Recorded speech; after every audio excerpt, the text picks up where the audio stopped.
ഇടുക്കിക്കാർക്ക് ചാകര കേട്ടുകേൾവി മാത്രമാണ്. എന്നാൽ കല്ലാർകുട്ടി നിവാസികൾക്ക് ഇപ്പോൾ ചാകരക്കാലമാണ്.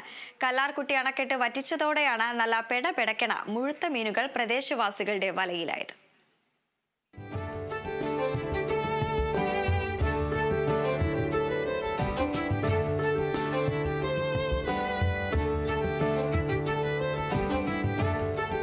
പുഴകളിലും തോടുകളിലും അണക്കെട്ടുകളിലുമൊക്കെ മീൻ പിടിച്ചാണ് ഹൈറേഞ്ചുകാർക്ക് ശീലം. എന്നാൽ അറ്റകുറ്റപ്പണികൾക്കായി കല്ലാർകുട്ടി അണക്കെട്ട് പൂർണ്ണമായി വറ്റിച്ചതോടെ സമീപവാസികൾക്ക് ഇത് ചാകരക്കാലമാണ്.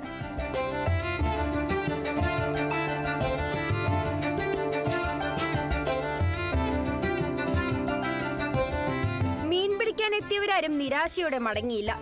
വലിപ്പവും തൂക്കമുള്ള മീനുകൾ കൈനിറയെ കിട്ടിയതിന്റെ സന്തോഷത്തിലാണ് എല്ലാവരും. സൂപ്പറായിരുന്നു. ഒരു 10-20 കിലോ മീൻ കിട്ടിയിട്ടുണ്ട്. ഒരു 6-7 കിലോയുള്ള ഗോൾഡ് എല്ലാം കിട്ടിയിട്ടുണ്ട്. ഈ പ്രാവശ്യം പകല് പറ്റിച്ച വളരെ നല്ലൊരു തീരുമാനം. കാരണം എല്ലാവർക്കും മീൻ പിടിക്കാൻ പറ്റും. കാരണം ഒരാളുടെ കയ്യിൽ നിന്ന് പോയാലും അടുത്തേക്ക് കിട്ടുന്നുണ്ട്. പിന്നെ അപകടങ്ങളൊന്നും ഉണ്ടാവാണ്ട് എല്ലാവരും മീൻ പിടിച്ച് കയറി. രാത്രി പറ്റിക്കുന്നേക്കാൾ ഇപ്പോഴും നല്ലത് പകല് തന്നെയായിരുന്നു. ചിലർ ചൂണ്ടിയെറിഞ്ഞപ്പോൾ വലവീശിയായിരുന്നു മറ്റു ചിലരുടെ മീൻപിടുത്തം. വെള്ളത്തിലിറങ്ങി ചെളിയിൽ മുങ്ങിപ്പൊങ്ങുന്ന മീനുകളെ വെള്ളത്തിലാക്കിയ വിരുദ്ധന്മാരുമുണ്ട്.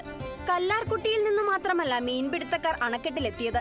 അടിമാലി, വെള്ളത്തൂവൽ, കഞ്ഞിക്കുഴി, ബൈസൺ വാലി തുടങ്ങിയ സമീപയിടങ്ങളിൽ നിന്നൊക്കെയും ഒരു കൈ നോക്കാൻ ആളുകൾ കല്ലാർകുട്ടിയിലെത്തിയിരുന്നു. Kerala Vision News, Idukki.